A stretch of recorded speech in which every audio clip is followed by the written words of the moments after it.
I'd like to call this meeting to order. This is the meeting of our Assembly Enterprise and Utility Oversight Committee meeting. Let's go around the room, demonstrate for the record. We'll start with you, Dane. I'm T. Cases and Brett Dyson. Bill Falsey, Municipal Manager. Big train assembly. Christopher Constant, Assembly, Scale. Forrest Dunbar. Felix Vera. Warming up, probably. There you go. We have the people out here. Identify yourselves. Appreciate it. Jim Baker, report. Todd Coles, Port Engineer. Steve Rebuttal, Port Director. Mark Johnston, MD. Any favorites you got for electric? Julie Haskett, Chief Electric. Doug Gilroy, PMD. Logan Johnson, Rolling Compass. Okay. Welcome to the meeting. This is now co-chaired by two of us, myself and Chris Constant. So we've got an agenda in front of us. Let's drop down to item number 4, Port of Alaska. Mr. Falls, are you doing on the port? I am. Go ahead, sir. All right, thank you, Mr. Co-Chair. It's good to have the dynamic duo here. We wanted to take the opportunity to bring to the Enterprise and Utility Commission a full update on the Port of Alaska because things are about to start happening. And in order for us to make sense of what is about to come next, we wanted to review the bidding of how we got to where we are today, what we have on the ground now, and what the plan to change it is going forward. So I'm going to step through because I think there has not really been a set piece presentation on the port as we've had new members cycle on and off. But this is going to start at the very beginning, high level here. We're going to take you back in time to 2004. We're going to get oriented to the port that we had before all of the monkey business started. We're looking off to the north, off to the left, and what we had at the time was the Petroleum, Oil, and Lubricant POL2 terminal, all of our cargo terminals 3, 2, 1, and Petroleum, Oil, and Lubricants 1, and they were surrounded on both sides by mud. Everyone knew that the port was reaching the end of its design life cycle and we had to replace the port. In 1999, there had been a master planning effort. We were going to replace it with a pile supported deck, but instead, what we ended up with was a grand vision, the Anchorage Intermodal Expansion Project, and that grand vision looked like this. We were going to replace the structure I just showed you with a vast amount of new land. And this new land would support dock infrastructure, which would give us vast new capabilities. So from north to south, we're going to have a dry barge berth. And I'm introducing you to these terms because some of them are going to be relevant as we go forward. A wet barge berth next to it. A special docking area just for all the cruise ships that we were going to receive. Then a special docking area just for the military cargo we're going to receive. Then 1, 2 container port, the docking terminals, another petroleum oil lubricants and cement, and a third petroleum oil and lubricant terminal just for good measure. It was an innovative design that was not built on standard piles. So think of pile driving. These are the piles. There are cylinders that we're driving into the ground, hollow tubes. This is the way the port is constructed out there now. This is a picture back from 1976 when we were actually building Terminal 3. It's all on these old piles. These are the things that are rusting away, corroding away that we have to replace. Instead, we were going to use this innovative, patented, open cell sheet pile construction. Sheet pile because instead of tubes or cylinders, they were flat sheets of metal. Open cell because you see it's constructed in this way where we have all of these different open cells which are tied back to the land, although it really is only tied on the sides. It doesn't close in the back. So you know how this story ends, but the way we stepped into it, it was a phased project, and we started on the outside and we worked in. So the beginning work happened on the south backlands, over here to the right, and on the barge berth area and the northern extension area here on the left. And like I said, many of you know how the story ends. We're building the project. We have a couple of construction summers and one remediation summer. We ultimately have a total sheet pile failure. The sheet walls are buckling. They're doing strange things. We pull some sheets out of the ground. We find that they're all torn up on the bottom. At that point in 2012, when everything has ground to a halt, we had to do something different. And what did we end up with? This is now comparing to the 2003 era. We had replaced the mud with the South Backlands.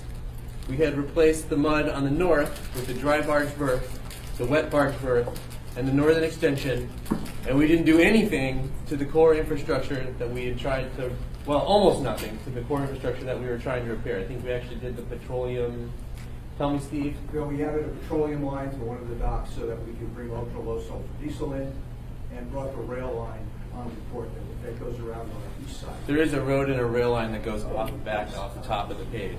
But the big problem that sort of motivated this, we're at high center. So, 2012, we think that the problem at that point is that the project's been poorly constructed. So there's a pivot.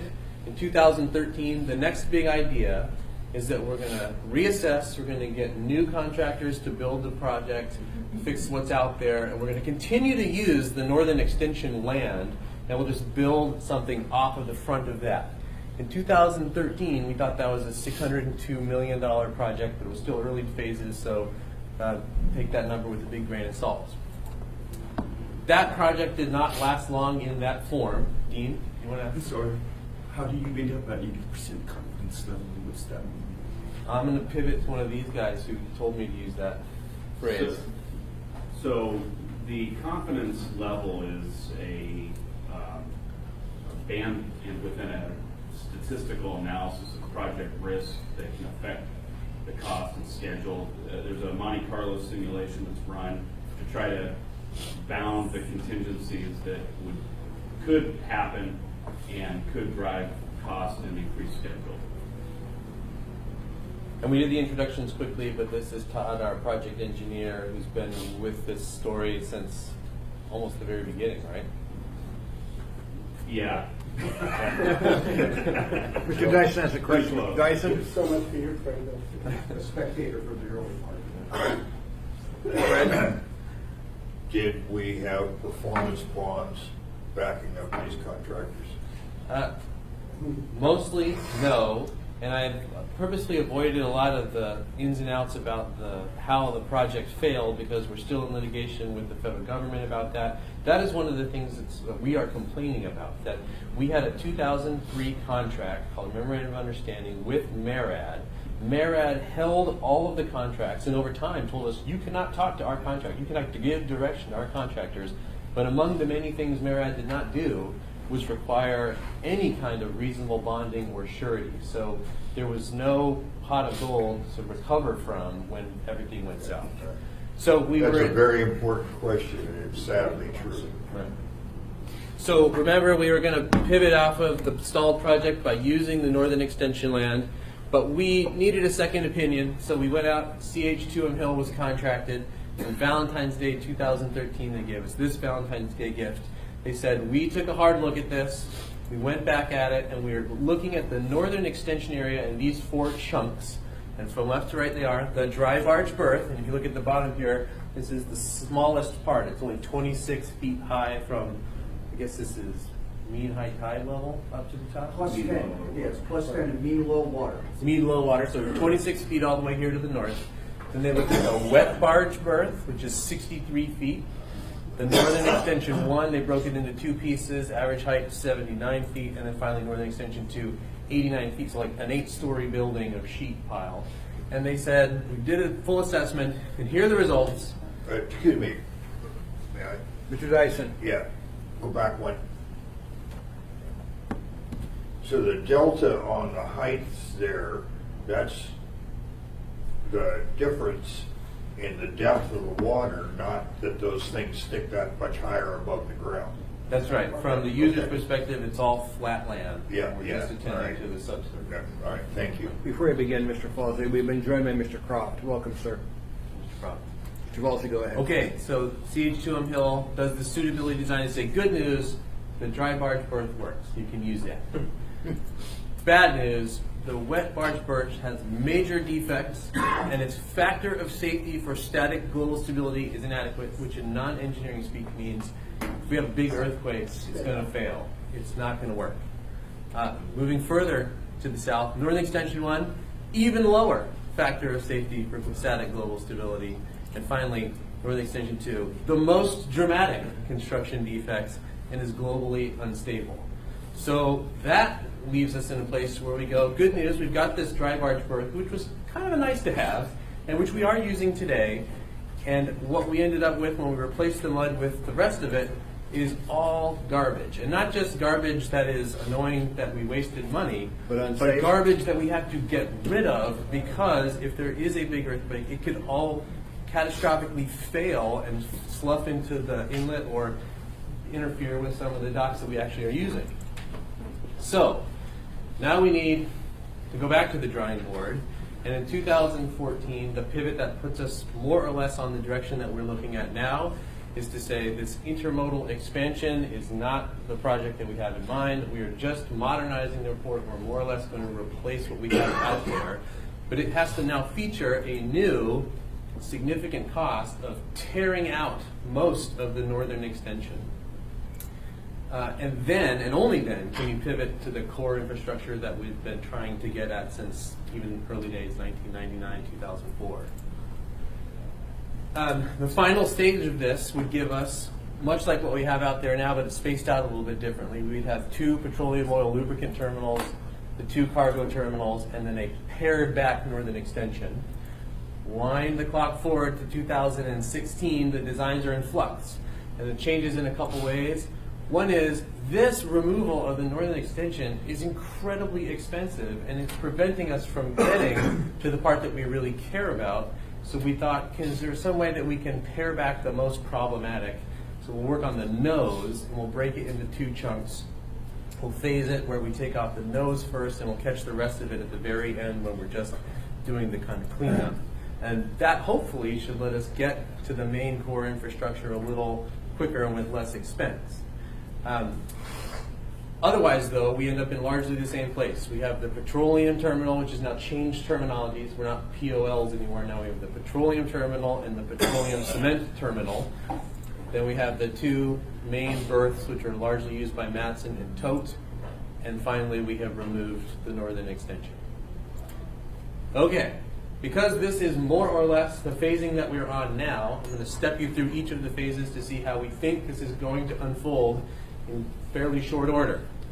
Phase 1 of the project as it is designed now involves stabilizing the South Backlands. Not all of the South Backlands has to be removed, but it does have to be shored up a little bit. 2, we're going to replace the petroleum cement terminal. And this is new construction. We're building a trestle out into the water. We're going to actually have petroleum and cement ships docked there. And we're going to tear the nose off of the northern extension. Then phase 2 comes, and we get into it. We're going to get rid of the existing petroleum oil and lubricant terminal 1 and replace it.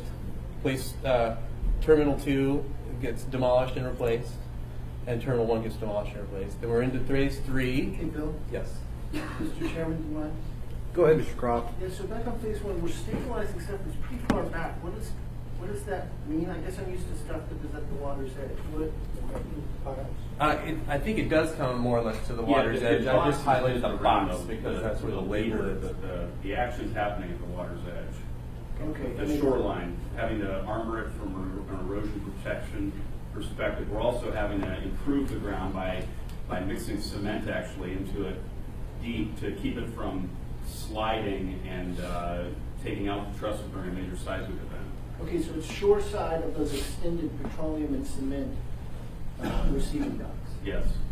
I would ask the Go following ahead. question. I would like to know then, so the tank that's in the South Backland stabilization box is just there because the box is there. It's not a new tank on the South Backlands fill land, so it's not unstable and part of this terrible story. Yeah, I think the red box is just highlighting the description of the work, not Thank you. what's behind the box. Yeah, that's exactly right. The label's actually got a little black line that's pointing down to the shoreline, which is sort of confusing. Try this. You can use this And that differently. white And believe me, it circle works. is actually. Just push the little button. Right? Yeah, look at this. Yeah, So I think this that's is the a South stable Back. ground. It's on stable ground. Thank you. But the shoreline gets chewed away a little bit every year, so that's got to be stabilized to stop that from happening. Roger. And then I guess so I'm used to the description and understand why we need to replace there and what we did wrong there. So in a nutshell, why is the oil and cement need replacing first? It is also on piles. Current POLs are also on piles and are also old. and need to be moved. But largely, why does it get phased this way? Because in order to replace the two main cargo terminals, while also keeping two cargo terminals open, which is a big design challenge, we have to get stuff out of the way. And so the petroleum cement terminal has to go first because it needs to move south. And Yes, just to elaborate a Go little ahead, bit, sir.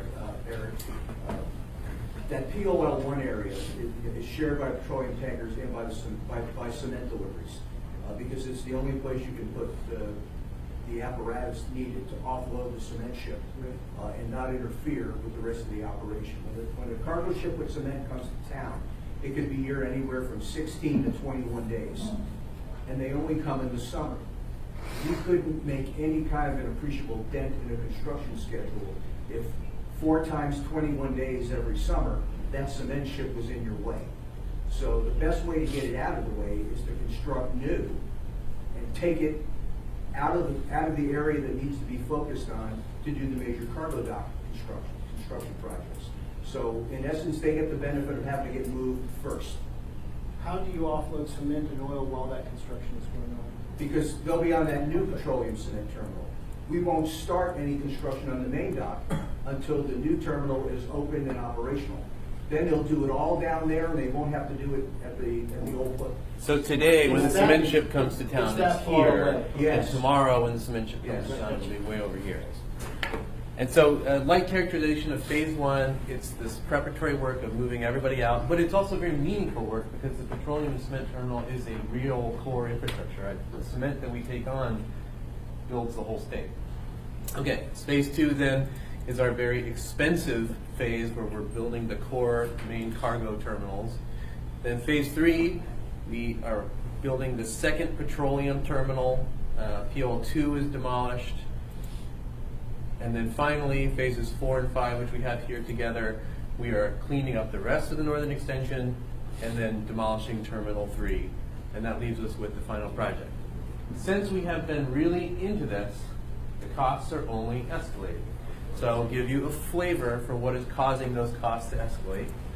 First, Matson acquired Horizon Lines, and they made some design changes. So they said, once upon a time, when Horizon Line was going to be maybe comfortable with 3 50-gauge cranes, now they want to host 4 100-gauge cranes.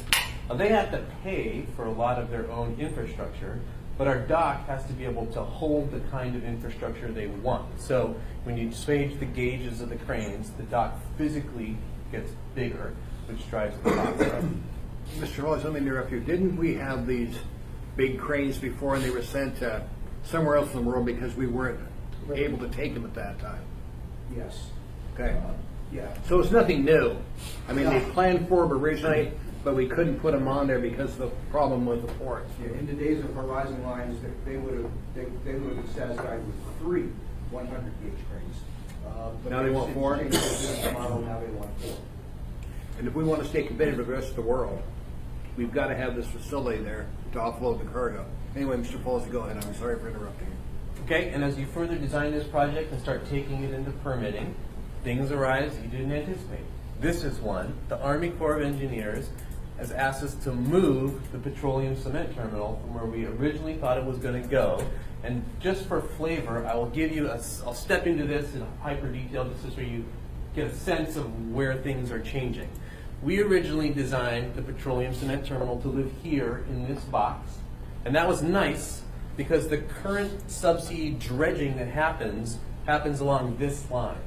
If we put the petroleum cement terminal there, we were going to have to do some new dredging, but really only in approximately this triangle area. But the Army Corps said, we don't want you to put the petroleum cement terminal here. We don't like it, I believe, for navigability reasons. They want the whole dock face to be a little straighter. Yeah, and maintenance dredging. They're responsible for maintenance dredging, so they're concerned about the angle of the terminals in the long term and increasing the total cost of maintenance dredging over the long term. The Army Corps says, don't put it there, pick it up and move it a little bit over here.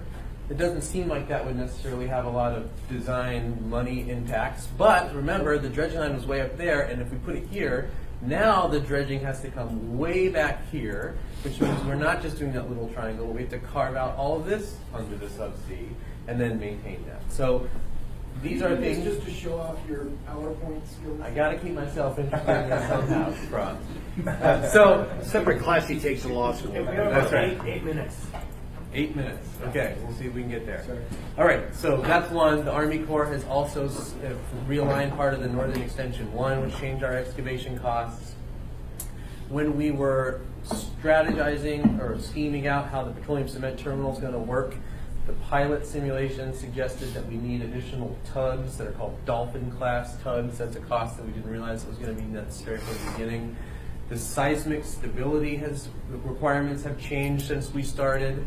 And we can go into the particulars, but when you change the seismic requirements, you got to have more rebar, you got to have more concrete, you got to change things there.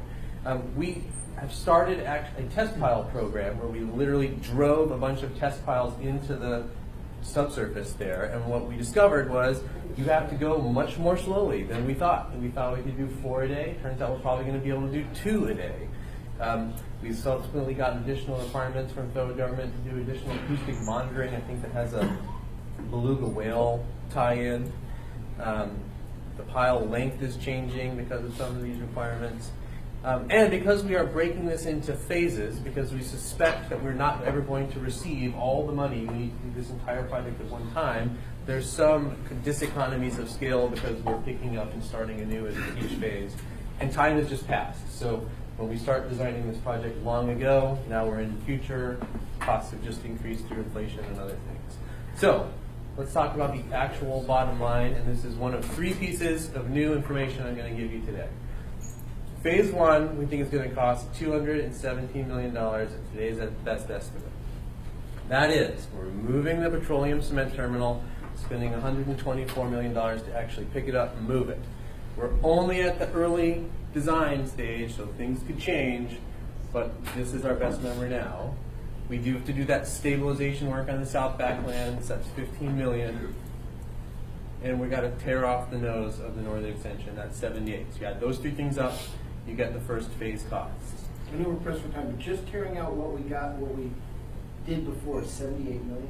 We're just demoing that last. It's more than that because that's just tearing out half of the Northern Extension. So it's probably, what was our figure, 141, you think? Or was it 114? I want to be dyslexic again. And also remember that the area nearest the existing dock is the deepest. So there's more material to come out and longer sheets that have to come out. So that part of the expense is disproportionately greater than what the next half will be. So how is phase 1 going to actually unfold? This summer, we are really, no kidding, going to start moving dirt. And we're going to do trestle ground improvements. Remember, the trestle is the thing that actually extends out into the water and through the walkway. We're going to shore up the ground side in 2018. And this is, like I said, no kidding, we're going to actually start spending money. This is on your next assembly agenda. We have a contract award for $6.5 million to begin this work. So the project is really beginning in a new way. 2019, we finish the stabilizing of the South Backlands. We start doing some dredging work that's necessary for the petroleum cement terminal. 2020, we finish it all up. We actually build the petroleum cement terminal. It's moved, it's operational. We cut the ribbon, and we declare victory. The rest of this year, we did a pilot evaluation to see could we defer all of that cleaning up the garbage land and just not leave the nose in place. We knew that was going to be operationally difficult for TOTE. Maybe they were going to need additional tugs, but could we do it safely? We are still waiting on the final results from that sewer to Aptech study, but we're not optimistic. We think the result is probably going to be no, you can't do that safely. You really do have to incur a bunch of costs cleaning up the mess that's still out there. We are still in litigation with MARAD, as I mentioned, with Assemblymember Dyson. We're hopeful that that will result in some additional money being returned to us. The core argument there is we gave you a bunch of money, you set that money on fire, you gave us nothing useful out of it, or mostly nothing useful out of it, and you left us with a huge mess. You should pay us for both of those things. The federal government has not yet seen the light. We're hopeful that they will, or that an Article 2 judge will help them see that light. We got to put the funding program in place for the rest of the phase 1 work because we don't have it on hand now, and we have to figure out how we're going to fund the rest of it. And why have I underlined this in red? Because get ready for the rest of the dollar figures. Phase 2 is the most expensive part, and we are currently estimating it at $691 million, Not all of that is what we have to pay, because Tote and Matson have a lot of requests, and other users have requests that they will have to shoulder. And we're still working out those details, but that's probably at least in the $150 million range. Then as we clean up the rest of the project, the rest of the numbers roll in, and we have crested just over $1 billion for our best guess at what we need to actually do the entire project. What do we have on hand? We received about $127 million in general obligation bond proceeds and capital grants, but we have been designing the project and working the project, doing the test pile program, and only about 100 of that remains. And a lot of it is committed and programmed to certain work already right now. So we have $86 million in the bank. Some good news though, and the legislature gavelled out, they gave us $20 million in the FY19 capital budget, so we'll get a little bit of a bump. But you can see even if you combine the 86 or the 100 and the 20, we are way far away from being able to do this on our own. So, the other two pieces of news I wanted to leave you with on the port front. First is, we are going to seriously start exploring whether there is a different ownership and governance model for the port that makes more sense than the municipality just finding the money, taking on debt, issuing revenue bonds, and going it alone.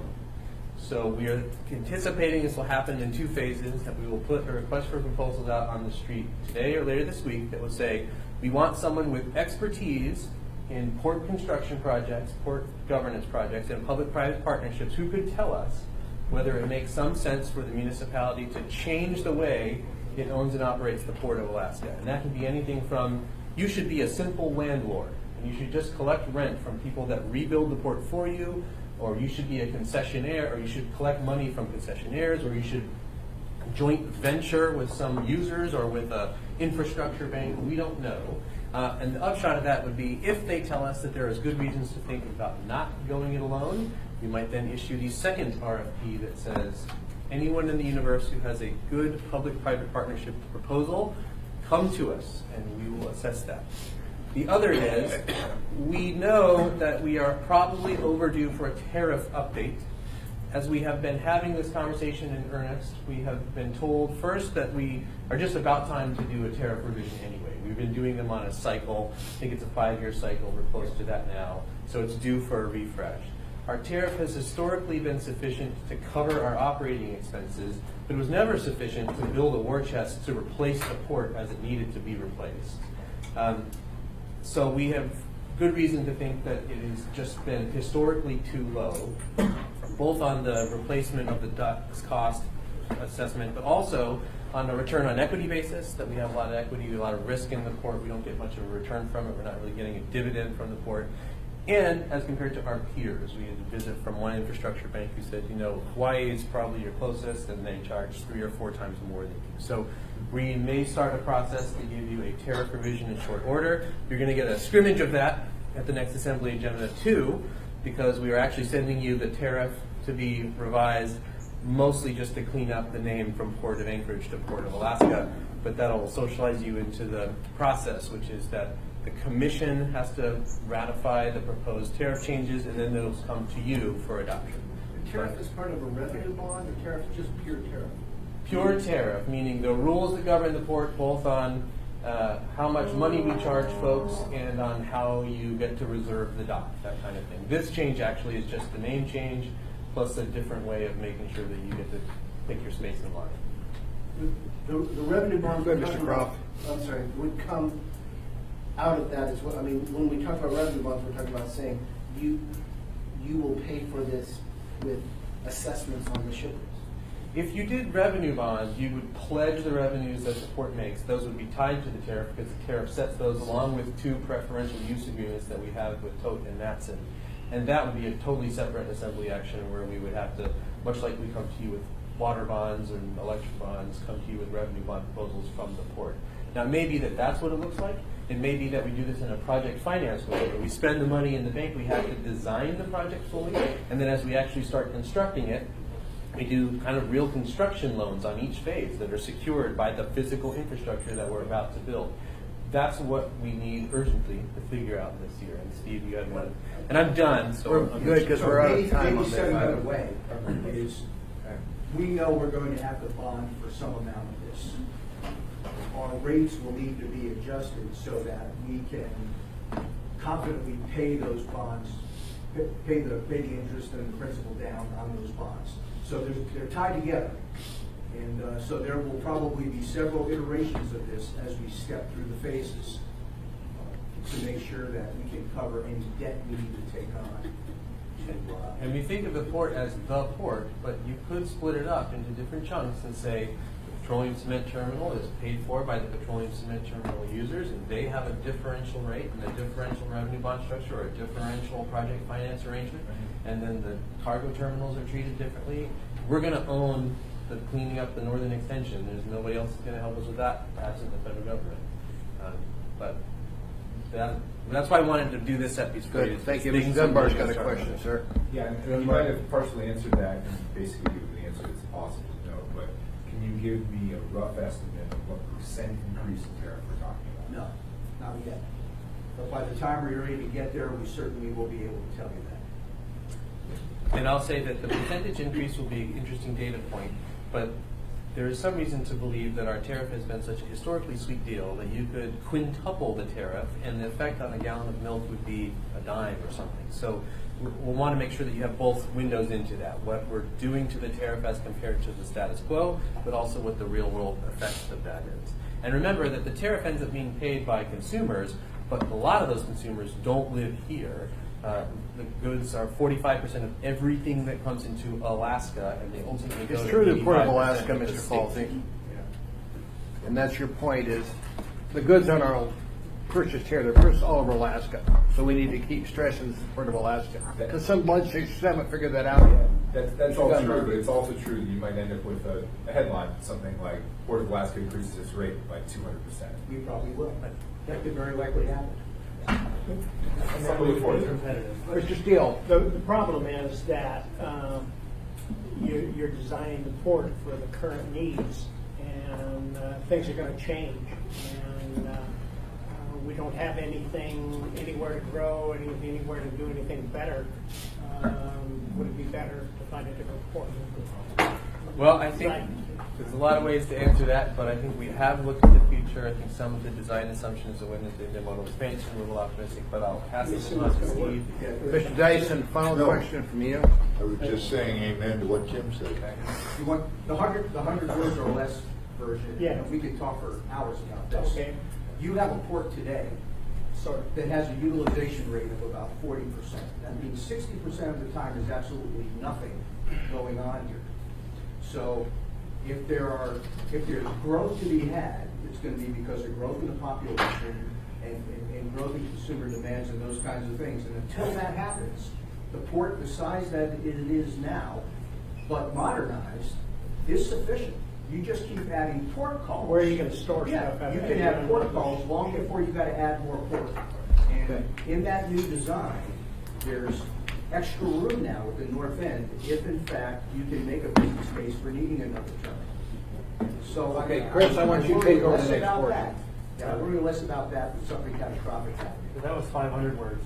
We need to move on. Well, I knew it would be, but Thank you, Chris. All right, Mr. Gates. Yes, I'm curious if there's any estimates to the impact on consumers. If the tariff rates are increased, of course, the shippers, they pay that rate, but I assume there will be some pass on to the cost of the CPI, for example. Is there some estimate on that? There will be. So what we have traditionally done when revising the monetary portion of the tariff is to have a consultant come run economic models for us. Those figures will fall out of the economic models, and when we come back to you, that'll be part of the story. Yes. All right, let's switch topics. Not Tuesday. Swap some seats. So now we're going to move to the conversation of the LMP sale to Gas Electric. And I think everyone introduced them. No, they didn't actually introduce themselves. So why don't we have the folks that are here that didn't introduce themselves before say your name. Sit down there, don't worry about it. And introduce yourselves for the record. My name is Lee Fever with Gas Electric. Hello. Mark Johnston, LMP. All right. Mr. Falsey. Bill Falsey, Ms. Blanford. Yeah, you had introduced yourself before. So we previously met early this week for a discussion about what's the intent of this meeting. And the intent of the meeting is to begin the conversation about the sale guarantee for the public to understand this thing is moving forward and to have an open conversation if we can.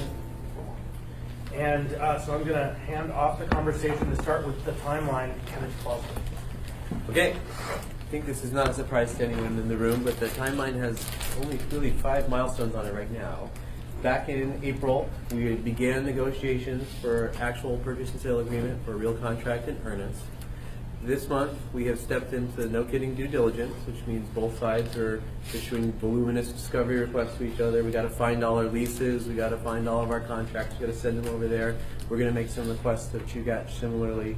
And then, the only hard deadline, again, is the one that is in the charter amendment that went to voters. And that is by the end of the year, we have to be done, meaning we have to be through the assembly process. So between now and December 31st, ideally, we could come to a purchase and sale agreement ASAP and then have a robust process where we're having work sessions or whatever other discussions we want to have.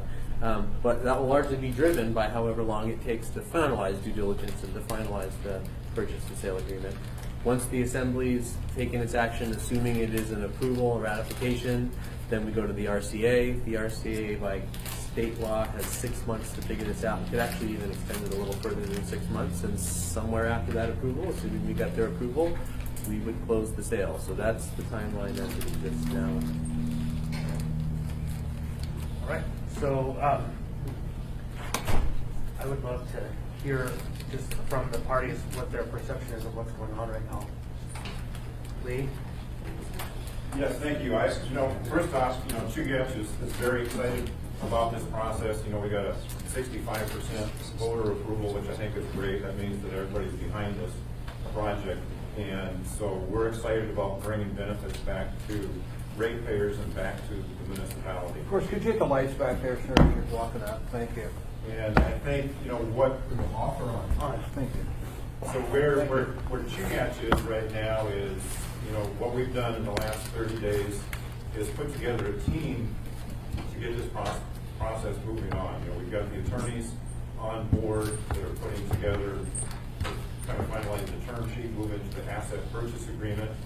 So we've got a very rough draft of that agreement put together right now. So I think it will speed up the process of moving forward. I think we're down to some very preliminary things on the term sheet to try to get those resolved. Then we're going through this due diligence process, and we've got, Bill, we've listed a long list of items that we need to look at through due diligence to go through all the contracts and the leases, as he's talked about, on the employees, trying to get all that information put together so we can actually move forward on the asset purchase agreement. So that's well along the way. I believe the municipality is going to have a data room available for us so they can take all the information requested with it in a data room, and then we can start doing our due diligence from there. We've hired due diligence contractors for environmental, all the basic categories of this deal. As you're aware, with the IBW, we've had a transition agreement signed. The board approved that. So right now we're going through and approving actual labor agreements. So we're taking all of the bargaining unit people from MLP and feeding them into the 3 bargaining units we have in Chugach. We've completed the generation and the office and engineering agreements right now, and I think we're on probably our 3rd or 4th session with the outside plant personnel. So we're getting very close to actually getting those agreements done. Obviously, they're contingent on final asset purchase agreement. We created what we call a IMO, an integration management office. We hired a company called Pritchett, and they do nothing but acquisition and M&A work. So we have somebody now in our office here in Anchorage that's done these a number of times, done billions and billions of dollars worth of these transactions. So they're going to guide us through the process. And so we've got an IMO team put together. And then what we're going to try to do is get consolidated groups for each functional area of the organization. So the generation side, the outside side, your IS, accounting, and so forth. And we'll have have teams put together, and we'll have leads in each one of these areas, so we can figure out how do you physically put these two organizations together. So that's ongoing. Right now, we should have a functional lead set up here within the next week. And then we hope to start having more dialogue with municipal light and power employees to make sure they're part of this process. So that's really a lot of what we're doing. Let me just double check my notes. In addition, we've been working with MEA. The Assembly encouraged us to work with MEA to make sure they've got a benefit in this deal. We've got a draft memorandum of understanding, and we continue to work on that. So we've got some back and forth. So that's ongoing as well. With that, I'd be happy to take any questions. Mr. Training? Lee, when this process first started, you said there were some buildings MLP has that you don't want. When will we know that? I know we're so just the beginning of this. How long will it take you guys to identify the buildings you don't want? Because then the city's got to decide if we can use those buildings, whether it's like an MS locker or something. Yeah, and that's where we've kind of gone back and forth, and I haven't decided yet whether we want to do that or just acquire all the assets and sell them later on. And I'm kind of leaning towards that right now because the timeline is extremely tight on this thing. So to carve those out, create leases, adds a lot of additional work. So we may just go ahead, purchase all of the assets, and then as we go through time, then sell those assets out to whoever might want. Let us know when you figure it out, would you please? I will. The city's always got other needs. Okay. And we certainly will work back and forth with you. Thank you. Thank you, Chairman. Buyer's remorse? Sorry? Any buyer's remorse? No, not at all. They're not paying us enough money, but, you know. Mr. Cross? Want to buy part of a port as well? They will be. Further questions? Okay, so is, in your terminology, the asset purchase agreement the same as the purchase and sale agreement, or is it a subset of the purchase and sale agreement? It is one of the same, it's just a different nomenclature. Okay. And then in addition to that, we may have some transactional additional agreements, and it depends on when the closing date is. And if the closing date, you can't do all of your integration prior to the closing date, we may have some transaction agreements where we have to buy services from the municipality, or the municipality may have to buy agreements with us. So it's kind of a transitional, but those things will be worked out in addition. All right, any other questions for the neighbor? Mr. Peters? Thank you, Mr. Chairman. So, the situation we find ourselves in is they're anticipating that they will be raising interest rates. And so the sooner that we are able to, you're able to borrow the money, the lower your interest rates will be. So have you started putting together loan documents, or do you have an idea of what the source for the funding, where it will come from? Or? Very good question, Mr. Peterson. We have done an RFP for financing. We had a number of people that were interested in the process. My CFO is actually back in New York as we speak and talking to potential lenders. And so all that is under works right now. And we hope to have, a prime lender lined up here within, I'd probably say, the next 30 days to work with. And it'll probably be more than one. And then we'll try to figure out what makes the best sense. Obviously, the sooner we can close, the better. And if we have to do a rate lock or something else, that's just something we want to look at. But timing is critical. Interest rates, the projections are seeing an upward trend. And we'll, again, I think it's the timeline that we're under is very, very critical, and we all need to work to complete it as quick as we can. Great, thank you. So last question, I have any hazards we should be paying attention to at this time? All this kumbaya is great, but what should we be paying attention to in your opinion? Timeline. Is that it? That's the key, and making sure that both sides, that we have the teams put together to get this executed in that time point. Thank you, Mr. Dunbar. So, yeah, I apologize. I had to step out for a second when we were switching topics, so I might have missed the beginning. Are we going to hear from the MLP as well after this? Okay. So I'll probably ask the same question of them. This is kind of what I think Chris is getting at too, and it might be too early to ask this question, but the voters approved a certain sort of shape of the deal. It was within certain parameters, and there are details that have to be worked out inside of it. Do you see any of those? Do you see us sort of bumping up against any of those parameters? Is there anything about the deal the voters approved that's going to look like it's going to be a problem in closing the deal? Right now, I think it's really a little too early. We have to go through the due diligence process, and I'll probably have a much better idea probably 60 days from now. But right now, I think it's a little too early. Thank you. If we try to make them buy SAP, they can buy. So, any other questions? So, okay, thank you. Okay, thank you. And Mark? I will defer to Mr. Falzer, who is the business lead on our side. Yeah, there's not too much to add other than what has already been said. So we have the high-level timeline, we have the internal machinations that we've already described for Chugach Electric. I think much of the discussion is going to be rooms full of lawyers and business leads, hammering it out over the next several weeks.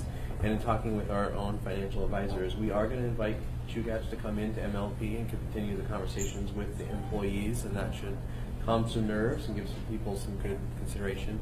One additional assembly item that may be coming to you in short order is we already asked for the spending authority we needed to procure our lawyer and financial consultant. We have the lawyer on contract now, but we are in the middle of the RFP process for the financial consultant. So at some point there will be a contract approval that comes back to the Assembly, but I don't see anything else coming to the Assembly's approval in short order.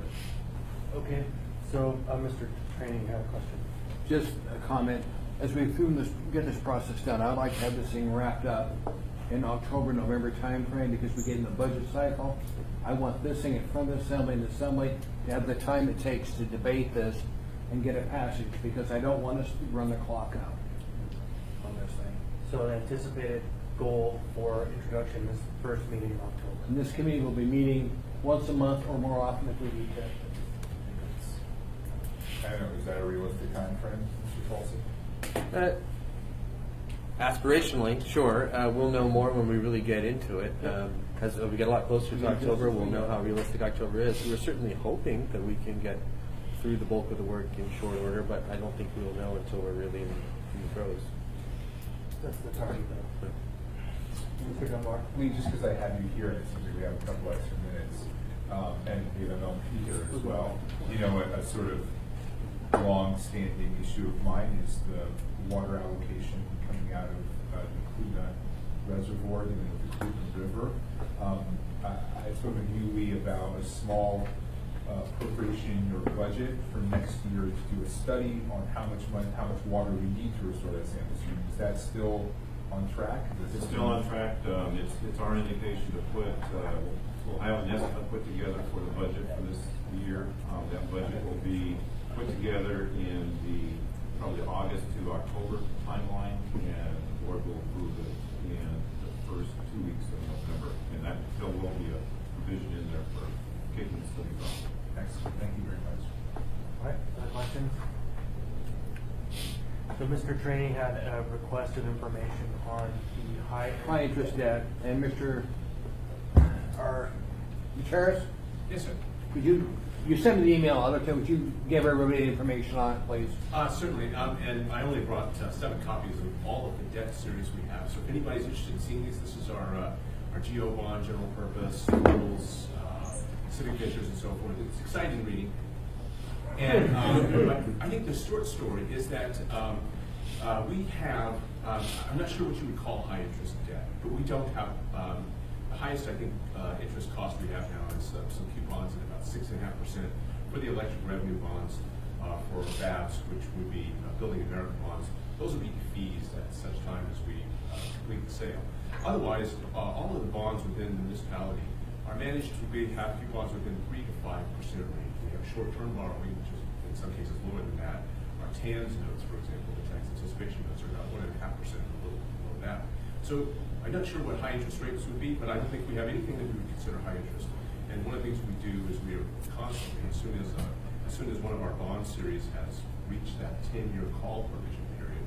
So for example, in 2007, it's now 10 years past, we're in 2017-18, we're going to refinance about $75 million worth of bonds to take advantage of the fact that interest rates are low. But I have some reading materials here, exciting stuff. You're welcome to have it. If you like, I'll leave it back here. And so the idea there, of course, is that our duty is to decide how we're going to appropriate the revenue from this sale. And I am hopeful, and Mr. Traney has expressed his hope as well, that we are very thorough about how we approach this process, so that it's not last minute and we're handed a decision, we must do this or else. Can I ask a follow-up question to that, Mr. Congressman? Thank you, Mr. Chairman. So for Mr. Falsey,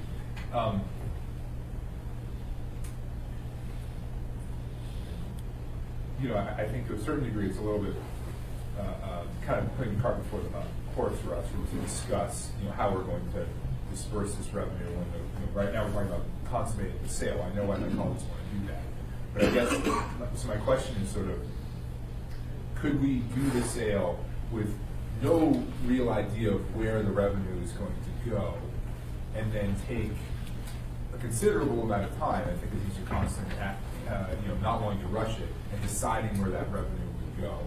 Or does it have to happen pretty close in time where you do the sale and appropriate the funds?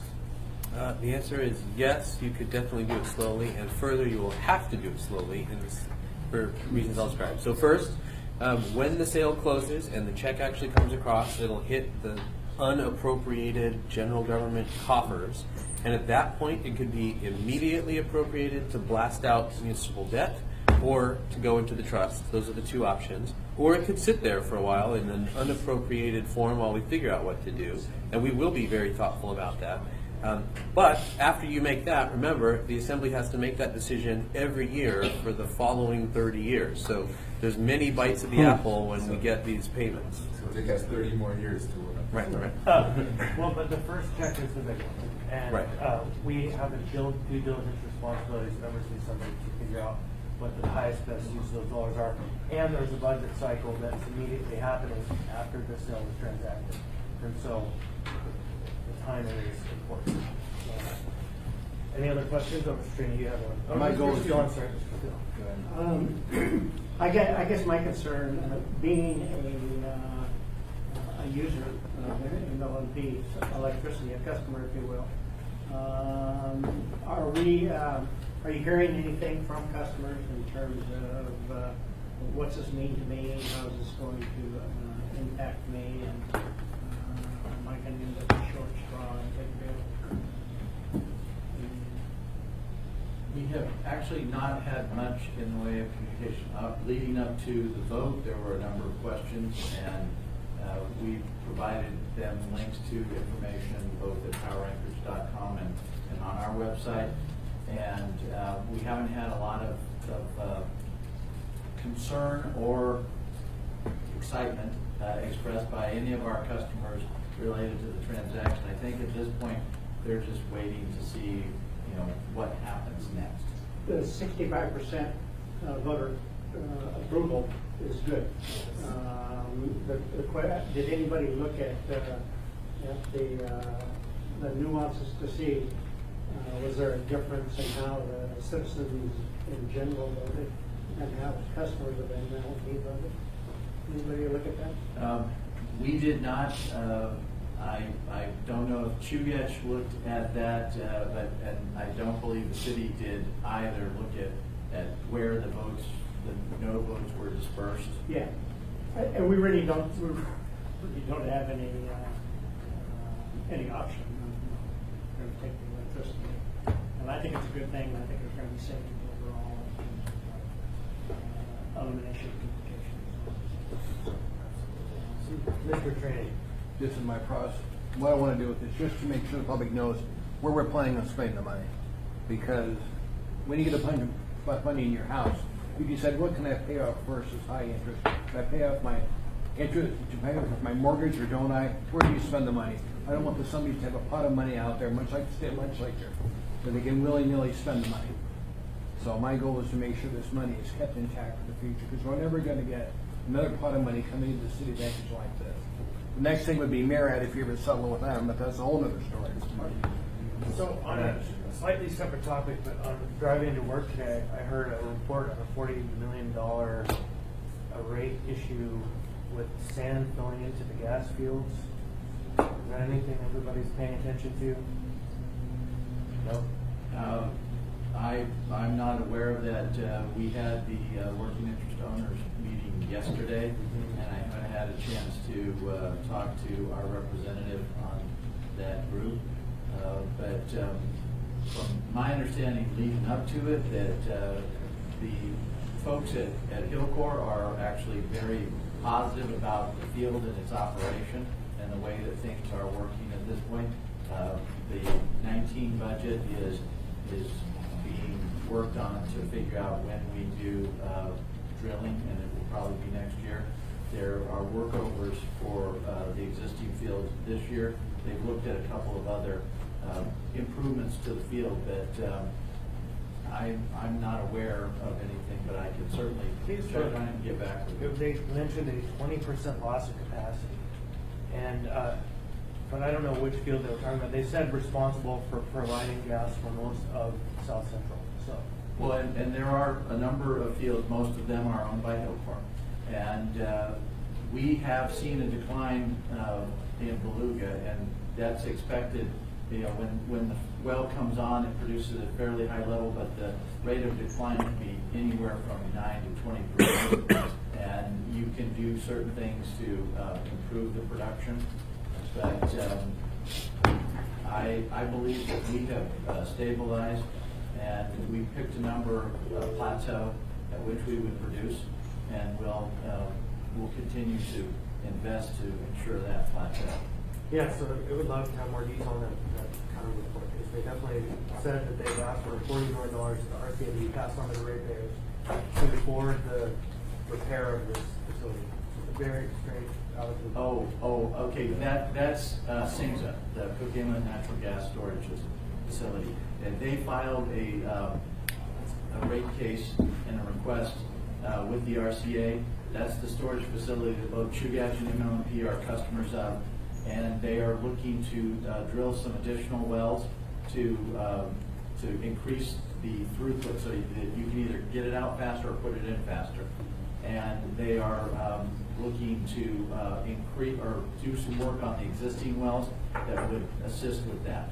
Thank you. All right, any other questions? This committee meeting is adjourned. Thanks for being here.